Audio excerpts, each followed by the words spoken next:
Afternoon, everyone. Tommy Jordan here. I don't even know what the title of this video. Something between Donald Trump, Durham, Confederate statues, Robert E. Lee, slavery, and Americans are stupid. I'm gonna probably cover all that. I sit here and read the news and read Facebook and Twitter and the sheer stupidity that comes out of us Americans as a people. I'm gonna do my best to conduct this video in a way that would let a child hear it, so I'm gonna try to watch my language, but it's gonna be tough because some of you people are really stupid. I'll just cover them one topic at a time. Trump. A couple days ago, Charlottesville, Virginia, we had the big the KKK showed up. Yes, people are calling them white supremacists. Just get over it. It was the Klan. The Klan showed up. The KKK showed up. Bunch of bad guys. No argument. And then, of course, because they were showing up, Antifa showed up. Lots of bad things happen. It's a bad day all the way around for the American people, for history. Everybody agrees that's a bad day.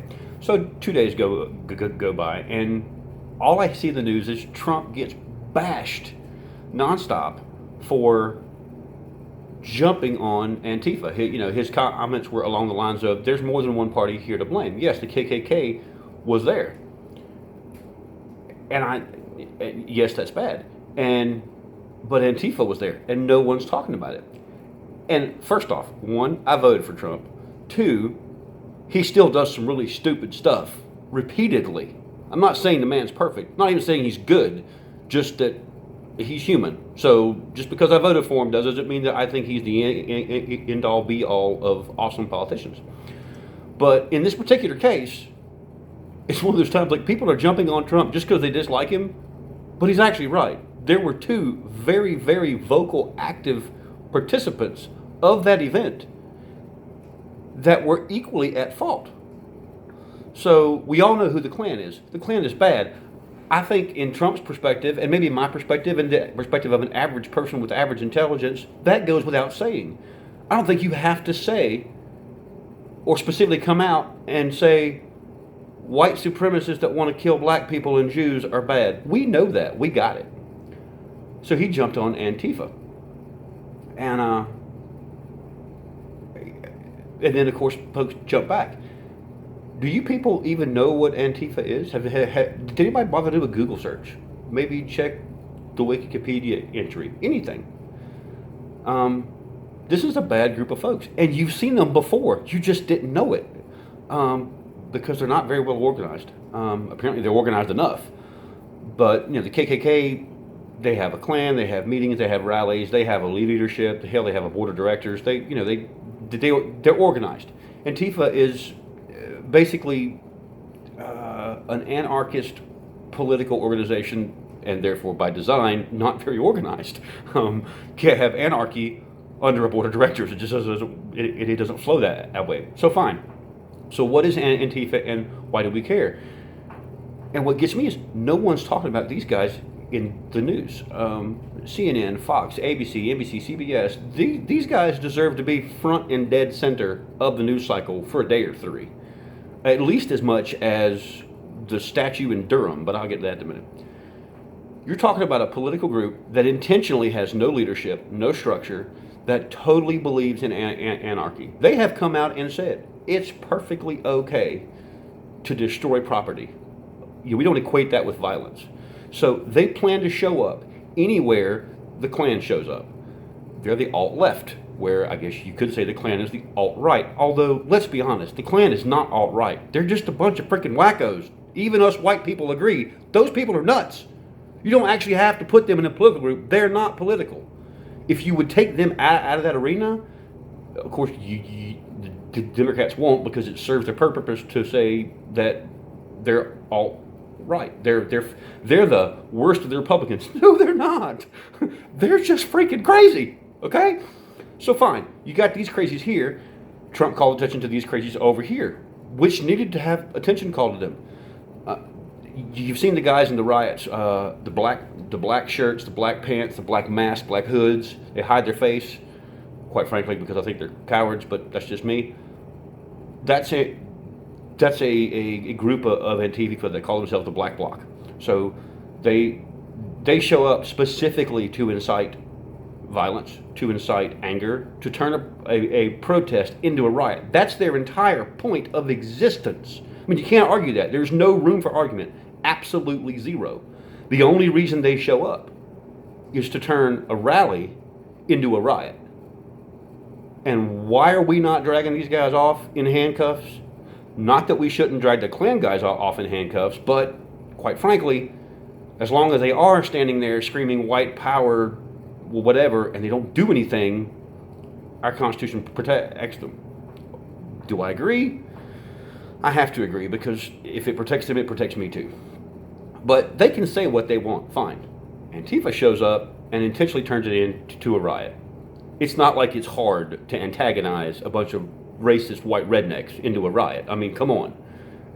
It's just not. You throw candy in front of kids, they're going to eat it.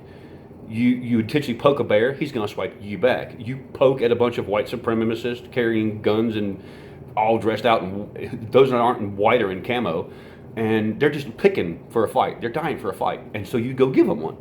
That's their purpose. Show up and give them a fight. That should be a domestic terror group. Actually, as of now, the state of New Jersey has considered them a domestic terror organization, which I think is cool. I don't think a lot of good things come out of Jersey, but hey, point for y'all. They were there in, I left some notes on screen so I could look it up. They were there in the presidential election, the Donald Trump inauguration. They were smashing windows, burning cars. Of course, you saw what they did in Charlottesville. These guys, they have no remorse. They think it's perfectly okay to smash the windows of local businesses, set fire to vehicles. These are owned by mothers and fathers and parents and people. It doesn't matter what person, just this is people's stuff. They think that's okay. You can destroy property all you want to. You just shouldn't necessarily go around hitting people. So why they show up with sticks and baseball bats and clubs? Oh, because the alt-right is there, the Klan is there. So they got to show up to protect themselves. So a bunch of black-clad guys with masks on and riot shields show up carrying sticks. I can see how that's only going to be a peaceful talk. That's the only solution there, right? These guys are terrorists. They need to be called out and treated as such.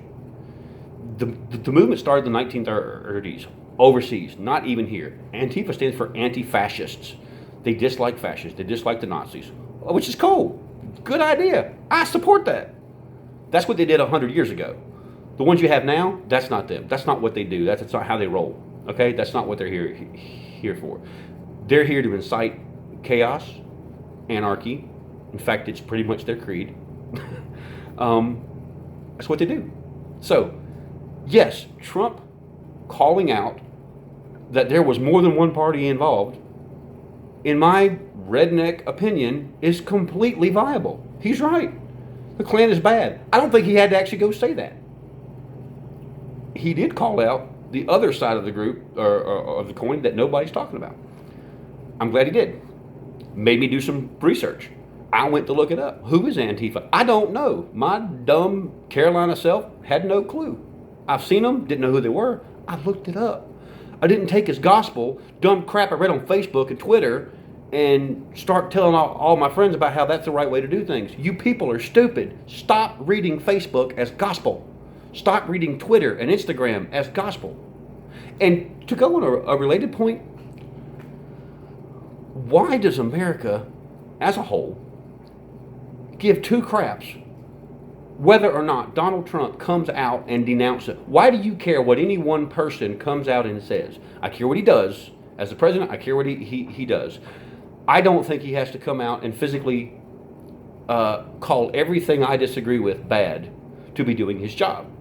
Quite frankly, there are other departments handling it. It didn't need his attention. He needed to come out and tell you, hey, John from Illinois, you're right. Just want you to know those Klan guys are bad. I support that. Okay? Got that? I'm with you there, brother. Why do you guys care?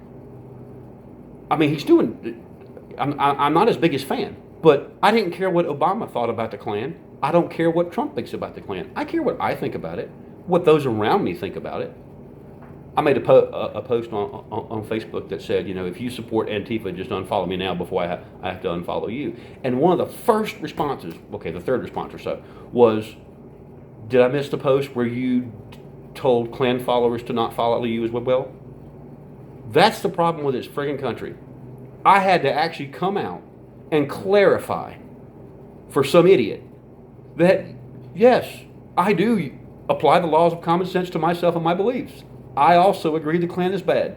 Didn't think I needed to say that. Didn't think I needed to clarify for your little brain that I think white supremacy is bad. Is it because I'm white I have to go around carrying a sign that says, by the way, I'm white, but I don't support beating up black people? That's a lot for a t-shirt. People have a very small attention span. I'm not sure it would all fit. The way you... dear God. Next subject, because I'm already 10 minutes into this. 11 minutes into this. Charlottesville and the statue of Robert E. Lee. And, Charlottesville.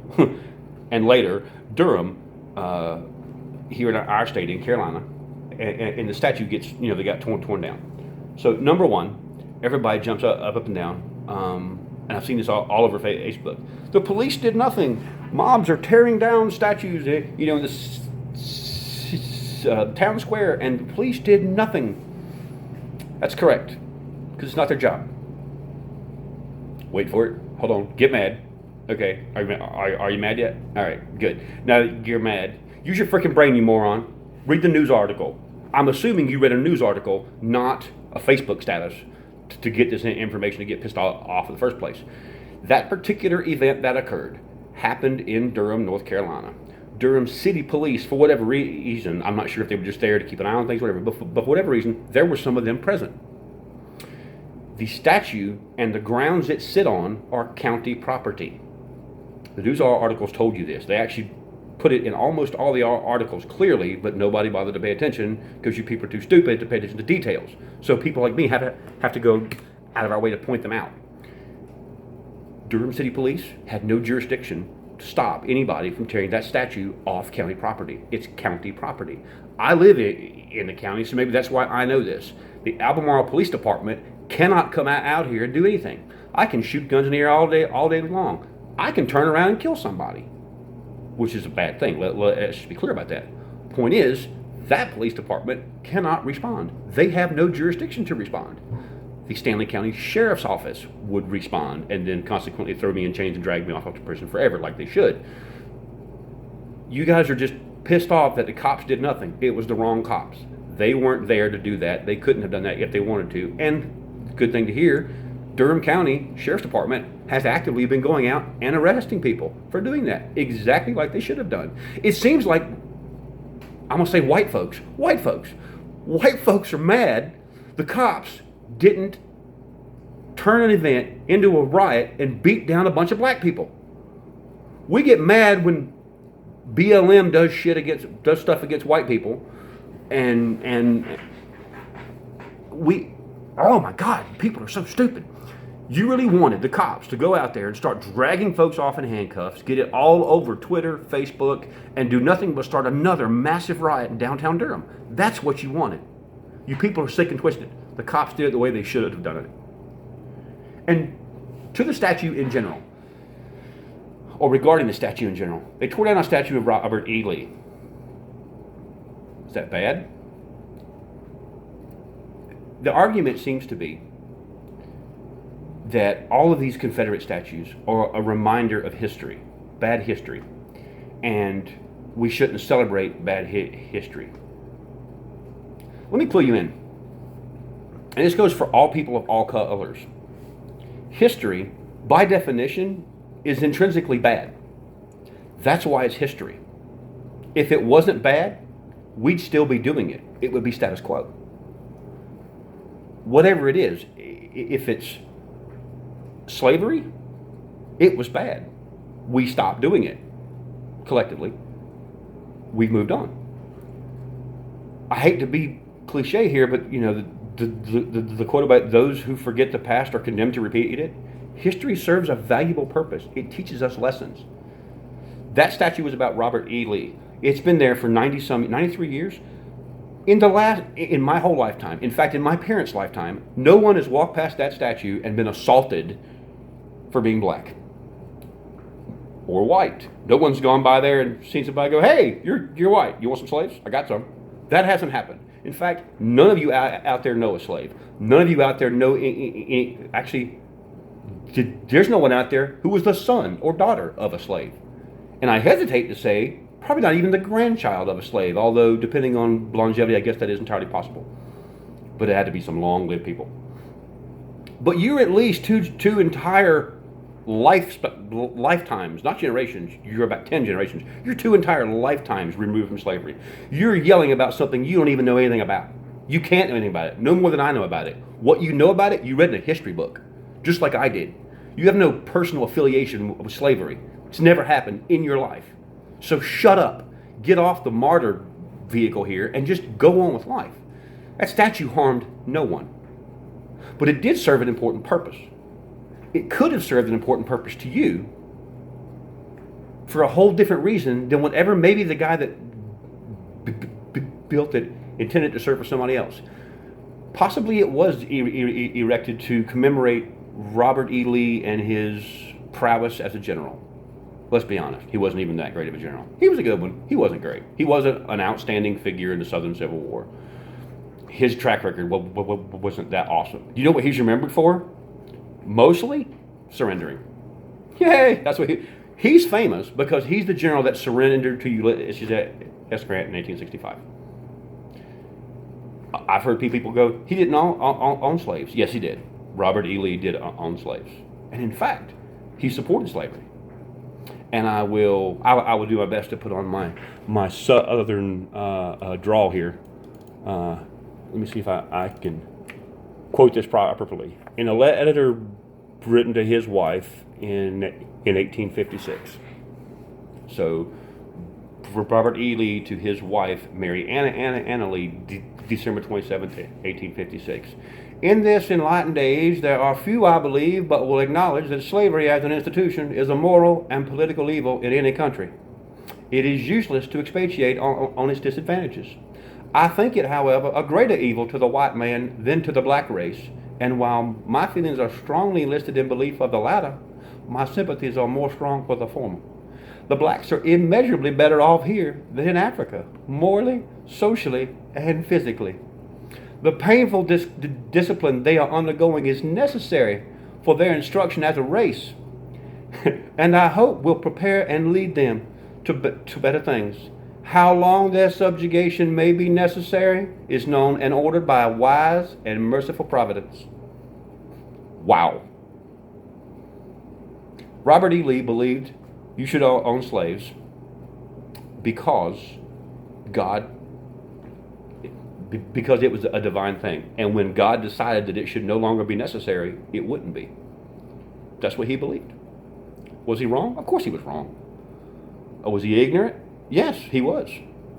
In his day, though, no. In his same day, I could argue the existence of the eventual capacity to develop the internet, and I would be slammed in a box somewhere and put away because I'd be crazy. The knowledge you and I have today didn't exist in his time. He believed what he did, and I can't explain his rationale to you, but that's his words, word for word. He told a reporter from the New York Herald, and I'll quote this again: "Unless some humane course is adopted based on the..." I can't talk now. Take two. "Unless some humane course is adopted based on the wisdom and Christian principles, you do a gross wrong and injustice to the whole Negro race in setting them free. It is only this consideration that has led the wisdom, intelligence, and Christianity of the South to support and defend the institution up until this time." He thinks if you let them go, well, in addition to the fact that it was supposed to be a divine thing to protect them, I suppose, that if you let them go, they're just going to run amok and not know what to do and die. Now, truthfully, he may have been right. Not because they're black, not because they're less than whites, but because if you take any repressed people that you literally kept in chains and en masse let them go and said, hey, you're all equal. By the way, you have no jobs, no houses, no friends, no family, and no income or vehicles or property, but you're free. It would have totally screwed up everything for everyone, the blacks and the whites. That does not negate the fact that slavery was horrible. So, Robert E. Lee was bad. I admit this. I know this. You guys know this. But you tore that statue down. Nobody's going to walk past it next year. No kid's going to walk past it and ask his mom, what is that guy? What does he mean? Why is his statue there? You lost the chance to tell the story of where we came from. Our history is bad, but it's what defines us now. And you can't argue it's not. History is what makes you. Your experiences as a person make you who you are at this moment in time. Our experiences as a country make us who we are at this time. They're what formed us into what we have now. And to take it to the next level, so you tore down a statue of Robert E. Lee. You realize there are over 1,000 statues in 31 states, right? There's 1,000 of them. Over 1,000 of them. You gonna tear them all down? How about George Washington? I mean, first president of the country. One of the most historically venerated people in America. Washington had slaves. Tons of them. Had a lot of slaves. More than Lee, I believe, actually. In 1799, when George Washington died, there were 317 people enslaved at Mount Vernon. 123 of those belonged to George. George Washington owned almost half of that entire slave population. When he married Martha Custis, who later became, of course, Washington, he gained 84 more. That's a huge chunk. Man's got over 200 slaves. He was known to whip them, beat them. He was known to give them harsher work assignments as punishment. So if you did something wrong or you didn't do something right, he would take you from washing laundry to working in the fields for weeks or days. Most of all, he did some evil stuff. The worst of his slaves, the ones that disobeyed the most, he would literally put them on a boat, send them over to a slave buyer in the Indies, and be sure they never saw their family or friends again their entire life. He would separate them as punishment and sell off the worst slaves and get new ones to replace them. That punished everyone involved, their family, their friends, husbands, wives, gone. Take them, get them out. He's on more coins than any president that we have. He's on a dollar bill. He's on his face is on a monument. You got to tear that down? Good luck with that. Thomas Jefferson. At 21 years old, he was given 5,000 acres and 52 slaves. By 1773, he owned 2 plantations and 135 slaves. Now, in the end, he did change his mind and decide that he wanted slaves freed. But he wanted slaves freed slowly and gradually, because just like Robert E. Lee, he thought them incapable of fending for themselves. He wanted to find some way to educate these poor Negroes so they can fend for themselves and not cause us undue harm or upset. That's what he believed. He's he's Thomas Jefferson. He's a founding father. Are we going to tear down his statues and his memorials? Or are we going to just use some knowledge and enlighten our kids? And when the kids ask, why is that statue up there of that guy on a horse with a sword? If you're a white parent, I guess I should have to lay this out. If you're a white parent, maybe you tell your kids, honey, that's from a time when our country was going through a really rough spot, and it's about slavery. And here's who he was, and here's why slavery was bad. And if you're a black parent, maybe it's, well, honey, that's a guy that endorsed slavery. He owned slaves. And let me tell you about what slavery was like. Not that I know, because I read the book too. But here's where we've come. And today, you're not a slave. I'm not a slave. Nobody knows a slave. Everybody's equal. et cetera, et cetera. There's lessons to be learned from these monuments, from these statues. They don't have to be bad ones. This bullshit about, it makes me feel oppressed to walk past it. If that's how you believe, you need to be put in a rubber room right now and put yourself aside somewhere, because you can't handle reality. You can't handle having your feelings hurt. If that statue hurts your feelings when it does nothing, it's some bronze beaten with a hammer and painted and stuck on a stone monument. If that harms you emotionally, physiologically, you got problems. I'm sorry. So let's jump to the next thing, because now we're back on this. Let's start tearing Confederate statues down. And now we've pretty much gotten the Klan riled up, and now we've gotten Antifa riled up. You do know what's going to happen next, right? Do I need to predict this? Here we go. Tommy Jordan predicts the future. Okay? This is 25 minutes into this. You can quote this later. You want to see a race war? Keep tearing down Confederate statues. Some inbred white hillbilly redneck is going to get in his brain that since it's okay, if we're tearing down statues about white people that remind us of slavery, I guess I'm going to trot myself on down to Harlem and tear down that monument to Harriet Tubman. Yeah. Arguably one of the most amazing black women in the history of America. But does her mere visage not remind us of slavery and all the horrible things that we endured? Should she not too be torn down, smashed, and have her head broken off in the street and stomped on by bystanders?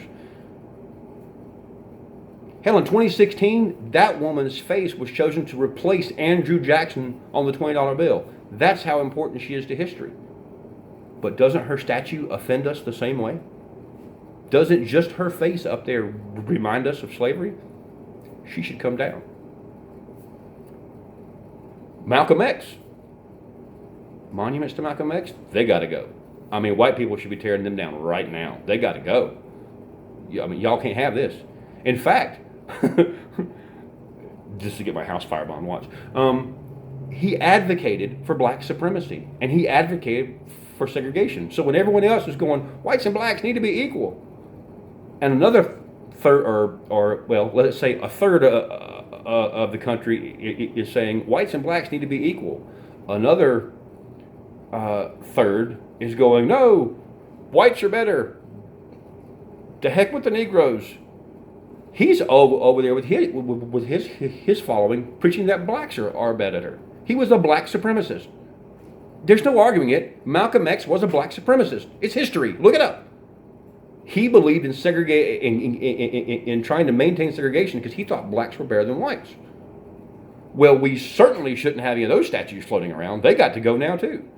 So we got to start tearing down statues of Malcolm X.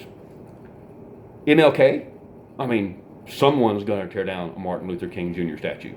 Keep this crap up. That's going to happen.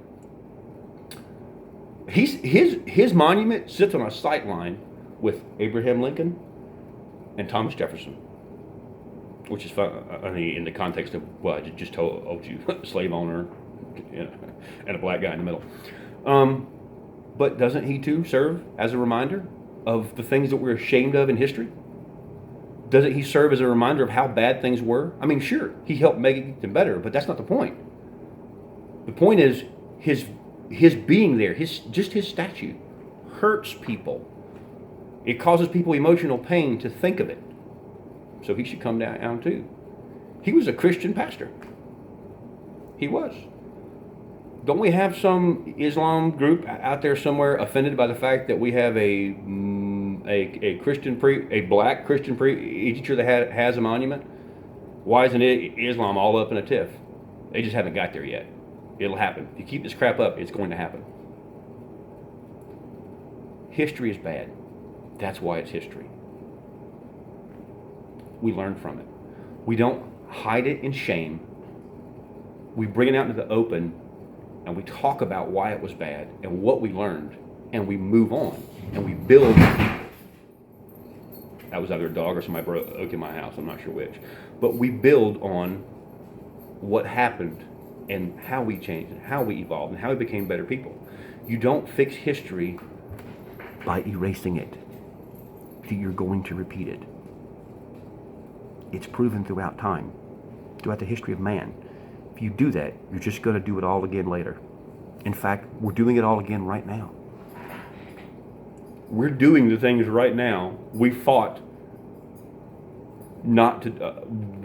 We fought a war about doing, and we had the civil rights movement about doing, and we're letting these things happen. They're happening right in front of your faces, and no one's doing anything. So here's my advice. If for some reason you're still watching this 30 minutes later, A, I'm sorry for making it this long. Don't worry about what Trump says, about his opinions on, his personal opinions on what happens. Worry about what he does as a president. Worry about the actions that he does. Believe me. Again, I voted for him. He's got enough stupid things for me to worry about besides whether or not he specifically calls out the KKK in a press conference. Think about what you're doing before you tear down American history. And think about what you're going to feel like when somebody tears down your history. Because it's all your history. I'm from the South, so I can say that Robert E. Lee is he's a representative, he's an icon of my cultural past. And he is. It doesn't mean he's a good one, but he is a cultural icon from my history and yours. I have things to teach my kids about those statues and what they stood for. You've got things to teach your kids about those statues and what they stood for. If your kids grow up and they're all gone, they don't learn those lessons. They don't ever think to ask because they're not prompted to ask. And you don't think to tell them. And it doesn't have the same effect if you did. Monuments mean something. I don't like them all. There's a lot of monuments I disagree with. But you know what I do? Nothing. I go on about my day. Either I drive past them and don't even bother to truly look, or I shake my head and keep on trucking. But regardless, it doesn't change my life. If a person wants to put a there's a Hmong church down the road, H-M-O-N-G, and God knows I hope I'm pronouncing that right. I believe it's Hmong. I see it every day. It's not my religion. Pretty sure it's not even my culture. You know what? I don't care enough to find out. Doesn't bother me. I'm not advocating we burn their building. In fact, I only know it's their building because it has Hmong Church on the front of it. They can practice what they want. They can preach what they want. They can believe what they want. Doesn't affect me. Most of what we're fighting about today doesn't affect us. We're looking for a reason to cause problems. We're starting our arguments and starting fights over things that A, have already been settled